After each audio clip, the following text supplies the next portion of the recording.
Good morning, class 6 students. Welcome back. We are continuing our second chapter, and this is the fifth. We have completed 4 parts of this topic, and this is the 5th part of second chapter, and maybe this is the last part. So let's start our topic without wasting time. So students, junk food and obesity. We have completed balanced diet and cooking methods in previous lectures, and in this lecture we are going to read junk food and obesity. Students, obesity क्या होता है? Eating too much. देखिए यहाँ पे क्या है, आप लोग रीड कर लीजिएगा. Eating too much junk food leads to condition called obesity. Okay, eating too much junk food leads to a condition called obesity. यानी कि जो हम जो क्या करते हैं यहाँ पे बहुत सारा जो है हम लोग जो है यहाँ पे क्या चीज़ बहुत सारा जो हम लोग जंक फूड जब खाना शुरू कर देते हैं तो इसके वजह से क्या होता है, हम जो है ओबेसिटी हमें हो जाता है. ओके, तो obesity is due to lack of physical activity. ये जो है फिजिकल एक्टिविटी की कमी की वजह से होता है, and plus due to reason people eat fast food और जंक फूड. एक तो इसका हमारे पास जो हम लोग खाना खाते हैं तो भाई हम लोग एवरीडे रेगुलर एक्सरसाइज लेना चाहिए फिटनेस के लिए, लेकिन हम लोग एक्सरसाइज नहीं करें, खेले कूदे नहीं, हमारे पास फिजिकल एक्टिविटी की कमी हो जाए तो इसकी वजह से क्या होता है, हमारे बॉडी में फैट स्टोर होना शुरू हो जाता है और वो जो है ओबेसिटी हो जाता है, ओबेसिटी का रूप ले लेता है. Due to eat fast foods और junk foods like pizzas and burgers, ice creams and soft drinks. ये भी एक रीज़न है कि हम जो ओबेसिटी क्यों होता है, ये भी एक रीज़न है कि जो हम लोग जो है हमेशा जो है फास्ट फूड खाने लगे, जंक फूड खाने लगे, pizza, burger, ice cream, soft drinks, ये सारी चीज़ें जो है हम लोग हमेशा खाते रहें, कोई एक्सरसाइज नहीं करें, हमारी बॉडी में हम लोग ज़्यादा फैट्स और शुगर्स का इंटेक करें तो भाई सीधी सी बात है कि हमें ओबेसिटी होगा. लेकिन इस ओबेसिटी को हम लोग प्रिवेंट कैसे कर सकते हैं? Obesity can be prevented by taking balance diet and regular physical exercise. इस ओबेसिटी को हम लोग कंट्रोल कर सकते हैं हमेशा क्या चीज़, बैलेंस डाइट लेकर. बैलेंस डाइट यानी कि वो फूड लेकर जिसके अंदर सारे के सारे न्यूट्रिएंट्स जो है प्रॉपर अमाउंट में यानी कि एडिक्वेट क्वांटिटी में अवेलेबल, वो फूड जिसमें सारे के सारे न्यूट्रिएंट्स जो है राइट अमाउंट में अवेलेबल हो, उस डाइट को हम लोग लेकर, उस फूड्स को हम लोग लेकर ओबेसिटी को हम लोग दूर कर सकते हैं. जंक फूड ज़्यादा से ज़्यादा हम लोग नहीं खाएं, अवॉइड करें उसको खाना, और जो है रेगुलर हम लोग फिजिकल एक्सरसाइज लें. इसके वजह से क्या होगा, हमारा जो ओबेसिटी को हम लोग दूर कर सकते हैं.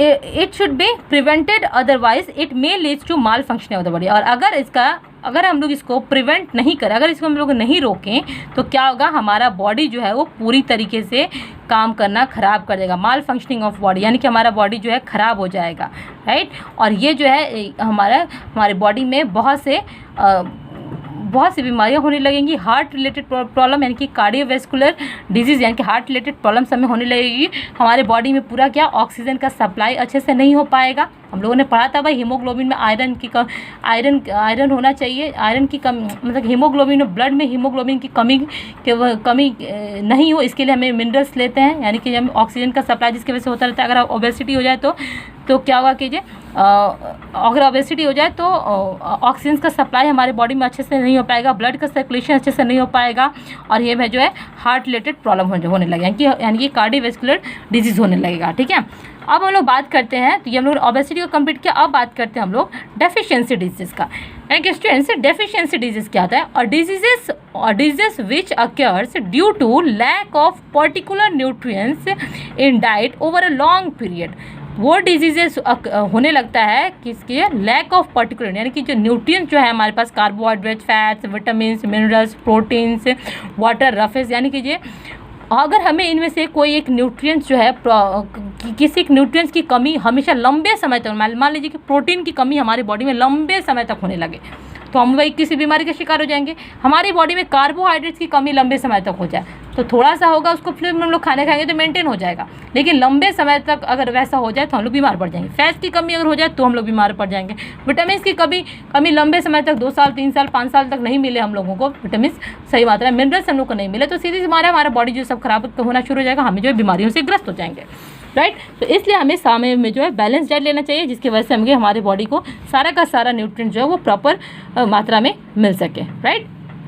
So let's discuss some of the diseases that occurs due to deficiency of carbohydrates. Carbohydrate के मतलब हम यहाँ पर डिस्कस करते हैं उन डिजीज़ के जो कि न्यूट्रिएंट्स की कमी के वजह से होता है। तो सबसे पहले हम लोग कार्बोहाइड्रेट की कमी की वजह से कौन सा बीमारी होता है उसके बारे में पढ़ते हैं। तो बेनिफिट्स तो हम लोगों ने बहुत पढ़ा है भाई, कार्बोहाइड्रेट्स हम लोग को एनर्जी प्रोवाइड करता है, लेकिन कार्बोहाइड्रेट्स की कमी की वजह से हमें कौन सी बीमारी हो सकता है, हमें लेथार्जी हो सकता है।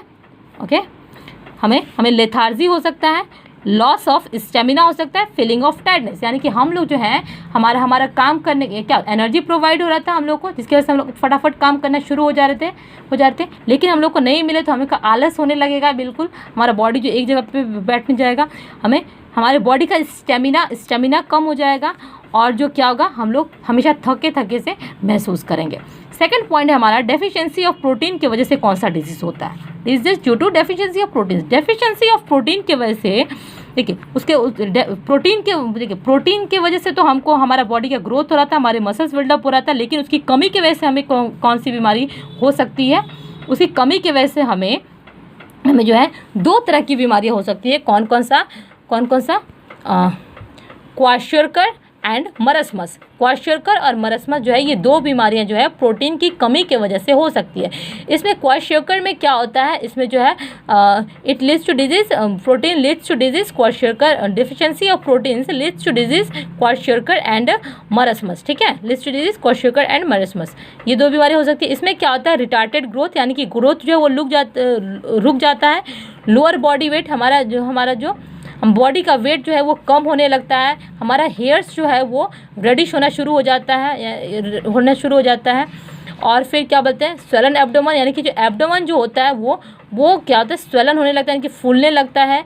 लेग्स जो है वो बिल्कुल वीक होने लगता है, पतला सा होने लगता है। लॉस ऑफ एपेटाइट, यानी कि वही हुआ स्टेमिना का लॉस होने लगता है, हमारा डाइजेशन वगैरह सब खराब होने लगता है, हमारा बॉडी जो वीक पड़ने लगता है।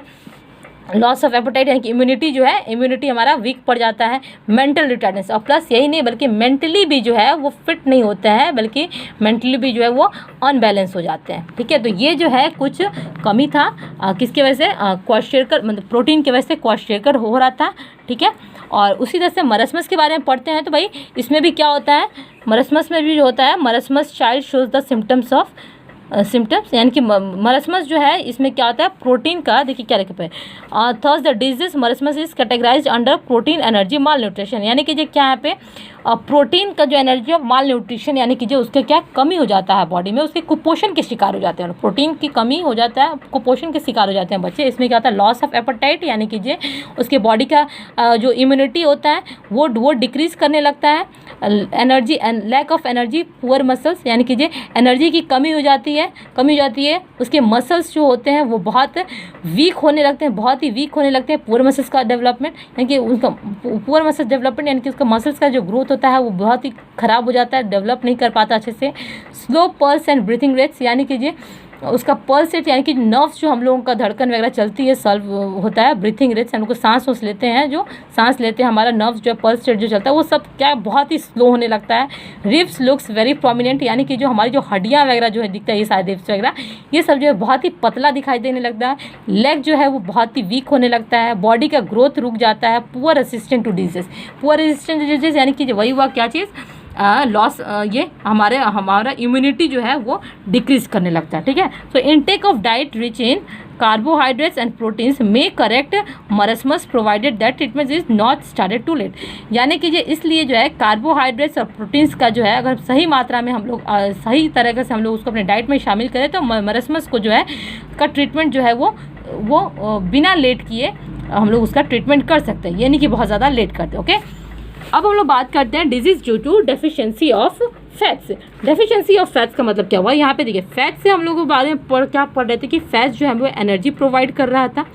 फैट जो है हमें कार्बोहाइड्रेट के मुकाबले ज़्यादा एनर्जी दे रहा था, यानी कि जो हम लोग भर के 1 कटोरा 2 कटोरा कार्बोहाइड्रेट्स लें और हाफ कटोरी जो है हम लोग फैट्स लें तो हम लोगों को बराबर न्यूट्रिशन मिलेगा। ठीक है, ये पढ़ रहा था। फिर उसका फैट जो है हेल्प कर रहा था हमारे सिंथेसाइज करना, मतलब होता है कि वो अपने आप बनाना करें। ठीक है, हम लोग फूड जैसे न्यूट्रिएंट्स जो है हम लोग फूड लेते हैं हमारे बॉडी में, हमारा बॉडी अपने आप जो है न्यूट्रिएंट्स नहीं बनाता है, ठीक है। तो ये जो है विटामिन डी और के का जो है हमारे बॉडी के अंदर फैट जो है फॉर्मेशन करता है।